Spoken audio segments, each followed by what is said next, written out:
না ভাই, এইভাবে আর হচ্ছে না। ও রোজ নতুন নতুন মেয়ের সাথে ঘুরতে যাবে, আজকে এর কাঁধে হাত দিয়ে ছবি তুলবে, কালকে ওর কাঁধে হাত দিয়ে ছবি তুলবে। মানে এগুলো কি চলে বল? অ্যাজ আ গার্লফ্রেন্ড আমি কি এগুলো মেনে নিতে পারি? তো আমি তো তোকে অনেকদিন আগেই বলেছিলাম না, যদি ব্রেকআপটা কর। এরকম বয়ফ্রেন্ড যদি আমার থাকতো না, আমি সিরিয়াসলি আমি এরকম টাইপের ছেলের সাথে কোনদিন থাকতাম না। তুই ফোনটা কর, ব্রেকআপটা কর। আগেও অনেকবার বলেছি সেমি ফাইনাল ব্রেকআপ করেছি, আজকে কিন্তু ফাইনাল ব্রেকআপ। আজকে আমি ব্রেকআপ করেই ছাড়বো। হ্যাঁ, দাঁড়া, একদম ফাইনাল ব্রেকআপ। তুই ফোন করে বল যে তুই ওর সাথে ব্রেকআপ করতে চাস, থাকতে চাস না, ব্যাস। হ্যালো। বল ব্রেকআপ করতে চাস। হ্যাঁ বলছি, আমি আজকে তোর সাথে না না ব্রেক ফার্স্ট করতে চাই। হ্যাঁ আমি তোর সাথে ব্রেকআপ করতে চাস?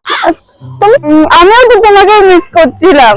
ছেলেটা ঠিক আছে, আমি কিছুক্ষণ বাদে দেখা করছি। Miss you, love you, tata.